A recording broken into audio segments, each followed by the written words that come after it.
តើពាក្យគីឈុននេគេប្រើប្រាស់វាដើម្បីបង្ហាញអំពីអ្វីនៅក្នុងមេរៀននេះយើងនឹងសិក្សាអំពីទម្រង់គីឈុននេយរពូនអញ្ញោសេអូសួស្តីអ្នកទាំងអស់គ្នាតោះថ្ងៃនេះយើងមានមេរៀនថ្មីមួយទៀតហើយដើម្បីលើកយកមកធ្វើការសិក្សាអញ្ចឹងមេរៀនយើងក្នុងថ្ងៃនេះគឺគីឈុននេ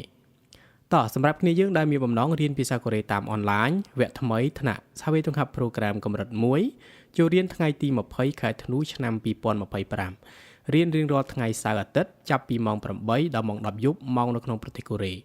រៀនមួយចប់សៀវភៅតម្លៃត្រឹមតែ 80,000 វ៉ុនតែប៉ុណ្ណោះតើអញ្ចឹងសម្រាប់គ្នាយើងដែលមិនទាន់បានចុច Subscribe សូមជួយចុច Subscribe ហើយនៅដាក់រូបកណ្ដឹងម្នាក់មួយផងណាតោះឥឡូវយើងចូលដល់មេរៀនយើងទាំងអស់គ្នា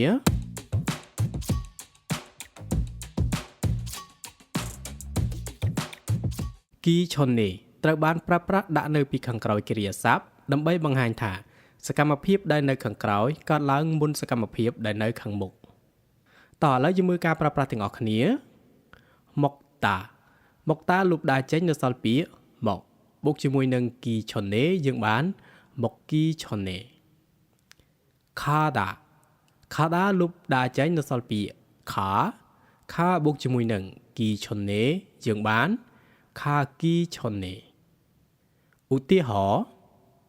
밥 먹기 전에 손을 씻어야 돼요.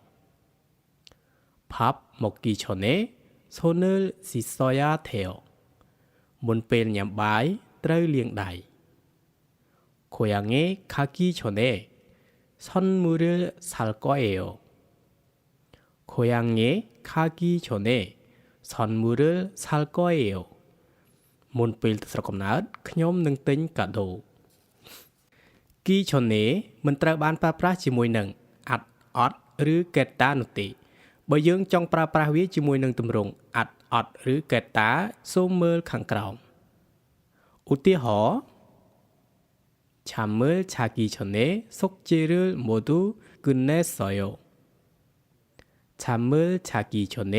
속죄를 모두 끝냈어요. មុនពេលចូលគេងខ្ញុំបានបញ្ចប់កិច្ចការផ្ទះរួចទាំងអស់ហើយនៅពេលដែលយើងប្រើវាជាមួយនាមពេលវេលាឬរយៈពេល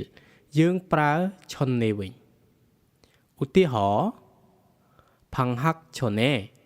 이 책을 모두 배울 거예요. 방학 전에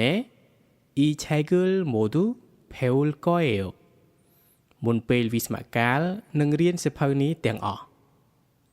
អូខេអ្នកទាំងអស់គ្នាអញ្ចឹងសម្រាប់មេរៀនគីឈុននេគឺមានតែប៉ុណ្ណឹងហើយបើសិនជាអ្នកទាំងអស់គ្នាមិនយល់អាច comment នៅខាងក្រោមវីដេអូបានយើងនឹងជួបគ្នានៅក្នុងមេរៀនបន្ទាប់អានញ៉ង